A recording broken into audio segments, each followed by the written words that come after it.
Graça e paz, mais uma vez nós estamos no nosso encontro de dentro para fora. É uma alegria de estar entrando no recesso do seu lar, do seu veículo, através do seu smartphone, através do seu aparelho de televisão, enfim, através do instrumento que você tem, ferramenta que você tem de acesso à internet. É uma alegria muito grande. Eu quero já de antemão agradecer a Deus primeiro por essa oportunidade e agradecer a você que também está me concedendo essa oportunidade de ir até você através desse veículo de comunicação para dizer que importante é viver de dentro para fora. Neste mês de dezembro, a partir desse mês, nós estaremos, não mais estaremos com o nosso encontro de dentro para fora às terças-feiras e o meditação às quintas-feiras. A partir desse mês de dezembro, é o mês mais corrido, muita coisa para ser feito, nós vamos fazer o nosso encontro de dentro para fora às quartas-feiras. Mas vai ser assim, uma quarta-feira vai ser de dentro para fora, uma outra, a quarta-feira subsequente será uma palavra de reflexão e meditação. Mas todos esses dois pontos, tanto de dentro para fora como meditação e reflexão, ela tem o objetivo de dizer para você, de esclarecer você da importância da vida do homem interior, na forma como o homem age, como você age a partir do seu interior. Então, tanto a primeira quarta, a segunda, a terceira, a quarta, não importa. Então, eu gostaria que você nos compreendesse. Nós estaremos a partir de dezembro, agora a partir de hoje, todas as quartas-feiras. Nós não teremos terça e quinta, teremos as quartas-feiras. E também tem um segundo objetivo, para que os irmãos da igreja possam ir na quinta-feira, porque às vezes cria a opção, não, hoje eu não vou, hoje eu vou assistir por aqui. Então, nós teremos o nosso trabalho, a nossa atividade via internet às quartas-feiras, e quinta-feira tem o culto na igreja para você que é membro de lá e você possa participar desse momento importante também dentro da igreja, participando do culto presencialmente. E outra coisa que eu gostaria de dizer para você antes de começar, e vou falar hoje sobre inteligência emocional, eu gostaria de dizer para você que eu sou psicanalista, analista clínico, e eu estou cuidando, e eu cuido de pessoas com problemas de ordem especificamente psicoemocional, ou seja, síndrome do pânico, depressão, momentos depressivos, estado depressivo, angústia, ansiedade, medo, insegurança, enfim, todas as questões que podem produzir doenças, resultar em doenças psicossomáticas. Então, eu tenho esse cuidado e eu quero cuidar de você se você precisar. Eu atendo aqui em São José do Calçado, na clínica Viver Care. Estou atendendo também em Bom Jesus Tabapuana, às terças e quintas-feiras no Centro Integrado de Saúde, na Clínica CIS. E futuramente, não muito longe, muito breve, eu estarei clinicando também lá na cidade de Guaçuí. Tá? Então eu gostaria que você ficasse atento. Outra coisa, eu sou pastor evangélico e eu coopero na Igreja Evangélica Vida, onde o pastor é o pastor Luiz Carlos Souza. E para finalizar, eu gostaria de pedir para você, se você ainda não fez, inscreva-se no nosso canal. O nosso canal é canal Mensagens Edificantes. À sua direita tem lá o inscrever-se, inscreva-se, curta, faça um comentário. É importante que você nos ajude. Nesta oportunidade, eu gostaria de falar sobre a inteligência emocional, sobre a importância, não só ter emoção. Todo mundo tem as emoções, todo mundo tem a razão. Mas eu preciso usar a minha razão associada, agregada às minhas emoções. E aí se traduz em inteligência emocional. Eu preciso agir de uma forma inteligente, emocionalmente e, obviamente, racionalmente. Eu gostaria, antes de expressar, de meditar com você, eu gostaria de você acompanhar essa leitura que está na segunda carta de Paulo aos Coríntios, capítulo 7, somente 2 versículos, 5 e 6. Diz assim, versículo 5: porque chegando nós a Macedônia, nenhum alívio tivemos, pelo contrário, em tudo fomos atribulados, lutas por fora, temores por dentro. Versículo 6: porém Deus, que conforta os abatidos, nos consolou com a chegada de Tito. Nós precisamos aprender a lidar com as nossas emoções. A distância entre a mente e o coração, às vezes, nos deixa divididos entre o que pensamos e o que sentimos. Por vezes, somos racionais e outras vezes somos sensoriais, totalmente emocionais, impulsivamente por causa das emoções. Às vezes não sabemos onde é o terreno da batalha, se de dentro ou fora de nossa mente, ou se é de dentro ou fora do nosso coração. Guerras, conflitos. Por isso, os maus pensamentos ou sentimentos negativos precisam ser domados, como um ser selvagem que muitas vezes esses sentimentos se manifestam dentro de nós. O apóstolo Paulo descreve as dificuldades que ele enfrentou no ministério lá na Macedônia, mesmo tendo sido enviado por Deus. Por isso ele buscou ajuda aos irmãos e amigos, como foi a presença de Tito. Mas você pergunta, o que é inteligência emocional? Inteligência emocional é conseguir superar os sentimentos negativos para reagir de forma positiva, confiante e de uma forma corajosa. Inteligência emocional faz com que a pessoa venha sempre questionar os sentimentos e duvidar das dúvidas. Presta atenção, duvidar das dúvidas para que você seja o autor da sua própria história e não coadjutor ou vítima de acontecimentos. Uma pergunta: você sabe lidar com seus sentimentos? Será que você sabe lidar com isso? Aprenda com alguns exemplos bíblicos de pessoas que conseguiram transformar seus sentimentos em uma postura de eficiência, resultados. E eu vou colocar isso, tem bastante coisa para a gente dizer, eu estou indo mais rápido um pouquinho. E a primeira pessoa de exemplos é Jetro, que transformou a desorganização em estratégia. Está lá registrado Êxodo capítulo 18, de 13 a 24. A situação do povo no deserto era de completa desorientação. Qualquer adversidade era motivo de desespero daquele povo, porque eles estavam saindo de um tempo aprisionado e agora eles estavam caminhando para onde eles não sabiam. Sabiam que era uma terra que manava leite e mel. Mas quanto tempo? Quais seriam os desafios? Então pairava muita coisa no coração, na mente daquele povo. Moisés tentava moderar o povo como podia, mas também estava perto do seu limite físico e psicológico, sem contar com o peso na esfera espiritual. Quando Jetro, seu sogro, viu isso tudo, deu a brilhante ideia de dividir tarefas. Os grupos foram divididos e o povo teria os seus problemas resolvidos ou encaminhados, a começar por uma triagem, e somente os casos mais difíceis de serem resolvidos eram levados para Moisés. Quando tudo está fora do lugar, será preciso buscar oportunidade em arrumar um jeito novo, especial e eficaz. Deixar as coisas organizadas traz uma tranquilidade em saber que tudo está correndo certo, de uma forma correta. Não vai adiantar deixar o desespero tomar conta do coração.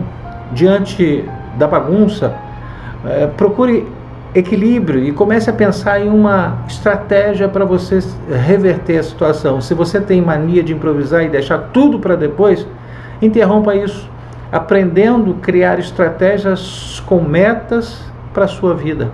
Transforme a desorganização em estratégia. Segundo exemplo, Davi, que a sua raiva foi transformada em poder.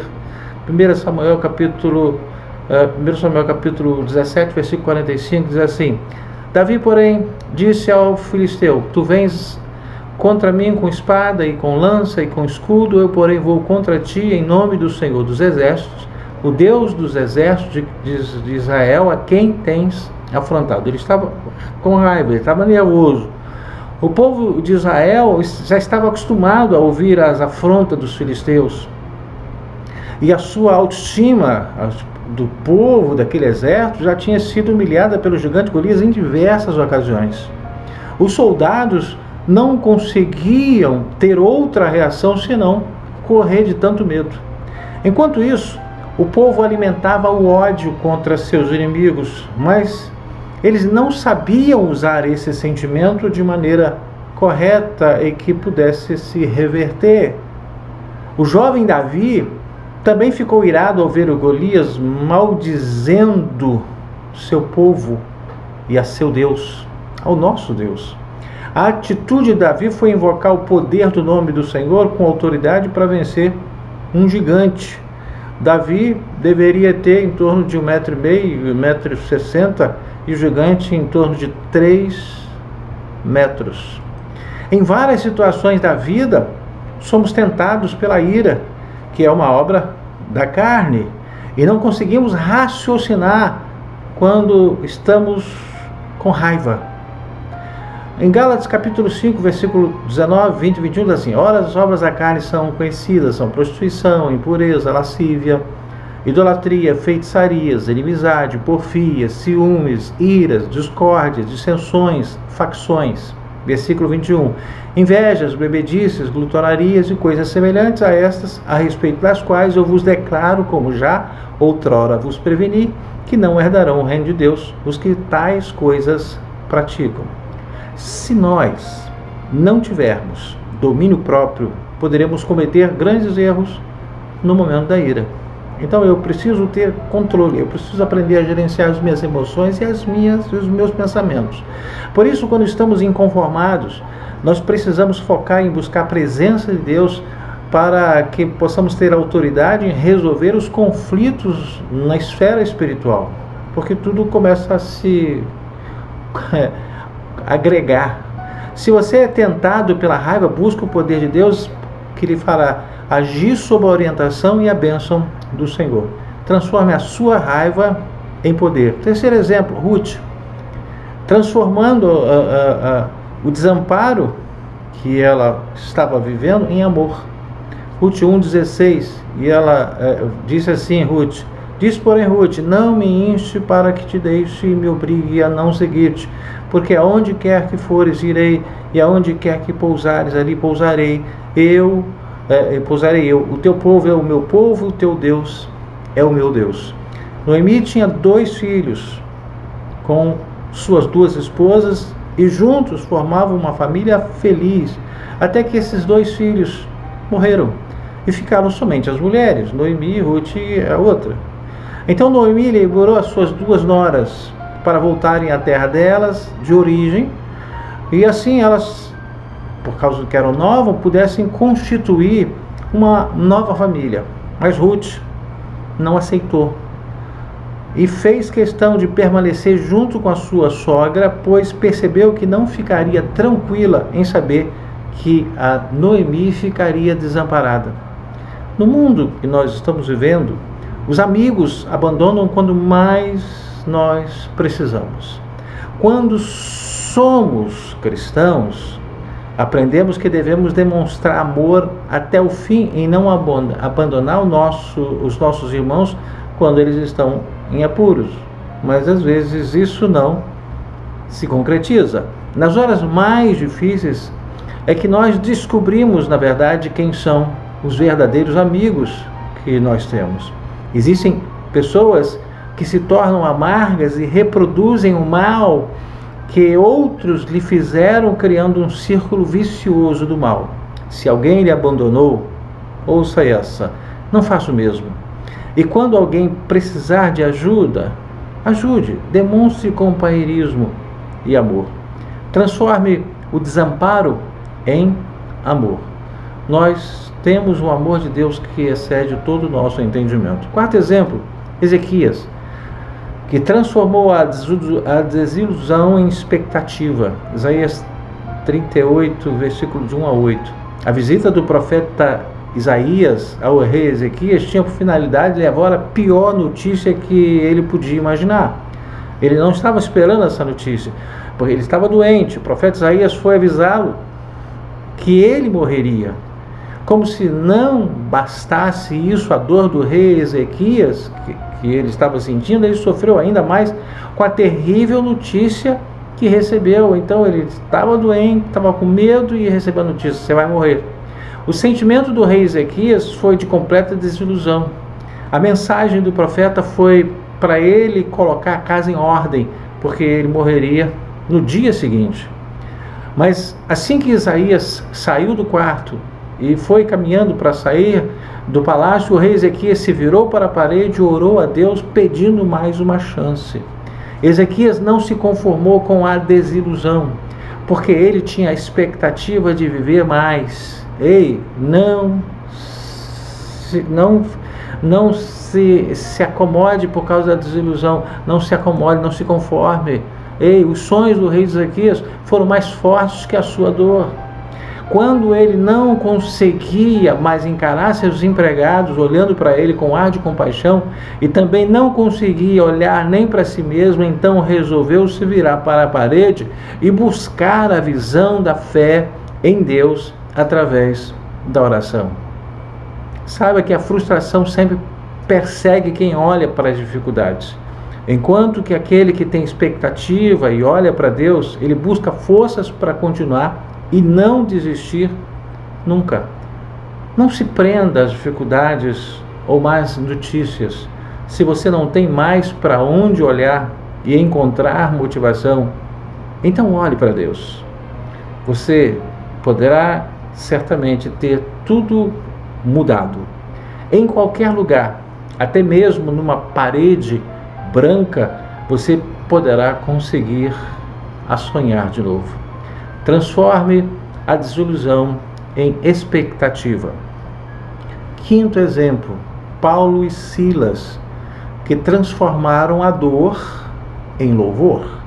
Atos 16, de 25 e 26. A dor tomava conta dos corpos de Paulo e Silas, que haviam sido açoitados de uma forma cruel. Talvez eles estivessem tão fracos que nem estavam conseguindo gemer de tantos ferimentos, tanta pancada que eles levaram. Mesmo assim, Paulo e Silas conseguiram reunir forças de seu espírito e foram fortalecidos pelo Espírito Santo ao ponto de cantarem tão alto que os companheiros de prisão ouviam a adoração deles. Através do louvor, Deus se moveu e moveu aquele lugar, aquela prisão, e as cadeias se quebraram, os grilhões se quebraram e eles foram libertados. Eles poderiam chorar, eles poderiam gritar e até reclamar das suas dores, mas preferiram gastar suas últimas energias adorando, glorificando e orando, falando com Deus. Quando nós estamos sentindo dor, não conseguimos pensar em outra coisa além daquilo que nos aflige.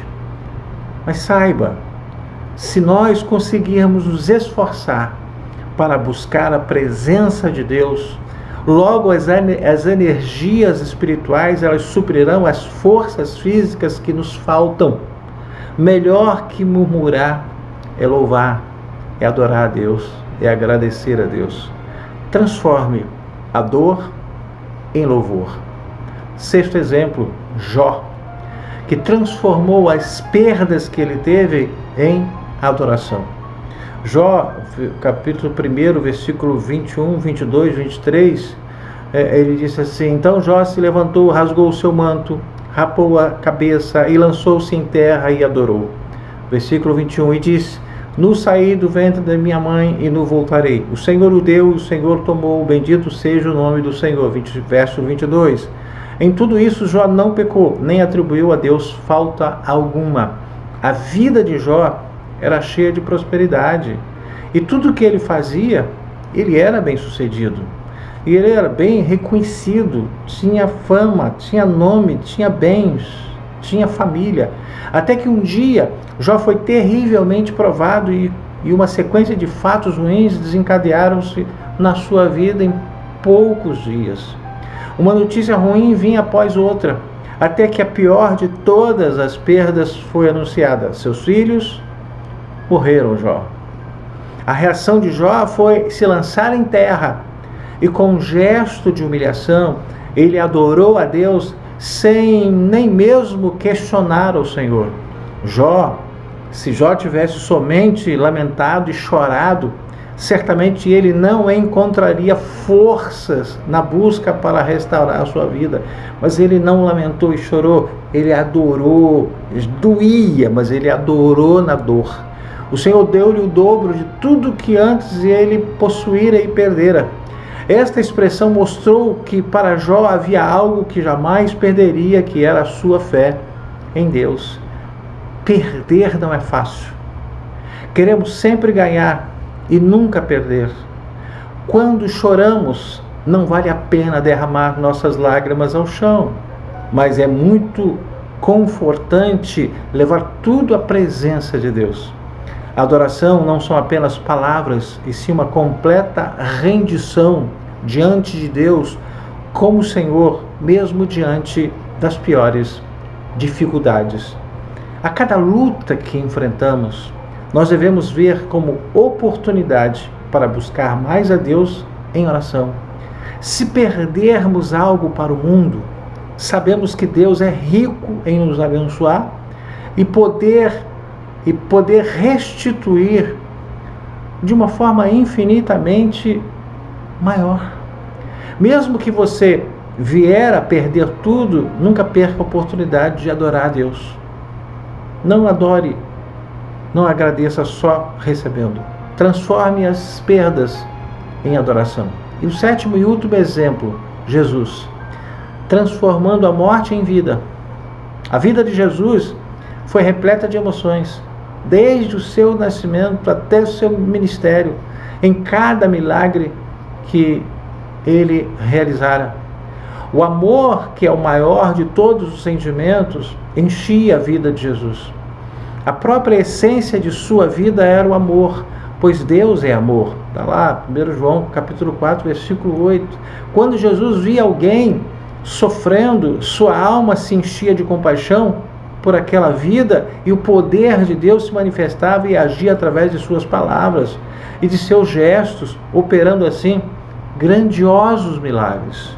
Jesus, ele sabia que precisaria enfrentar o pior inimigo da humanidade, que é a morte. Ela continua sendo inimiga e é o último inimigo a ser vencido. Mesmo sabendo que se tratava do autor da vida, Satanás quis provocar Jesus e saber qual seria a sua reação diante da morte. Quando Jairo pediu que Jesus fosse à sua casa para curar sua filha, foram surpreendidos no caminho com a notícia de sua morte. Mesmo assim, Jesus foi com ele e ressuscitou a menina. Jesus ia caminhando com uma multidão de seguidores quando passava pela cidade de Naim. Uma outra multidão de pessoas que vinham com ele um morto, que era o filho de uma viúva. E Jesus parou aquele cortejo fúnebre, tocou no rapaz, que imediatamente ressuscitou. Está lá em Lucas capítulo 7, versículo de 11 ao 16. Jesus muito se emocionou quando chorou por seu amigo Lázaro, que havia morrido há 4 dias. Mas Jesus canalizou seu amor para restituir a vida do seu amigo. Em cada um desses casos, Jesus foi provado diante da morte, mas chegou o dia em que ele mesmo teria de vencer a morte, que ele repreendeu nessas pessoas.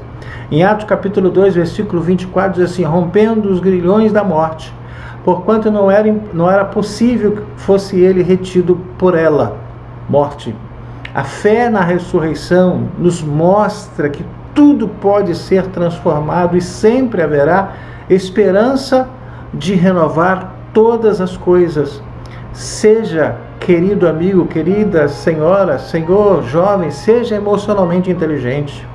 Muitos têm perdido grandes oportunidades, grandes bênçãos por não saberem lidar com seus sentimentos, com as suas emoções, põe tudo a perder.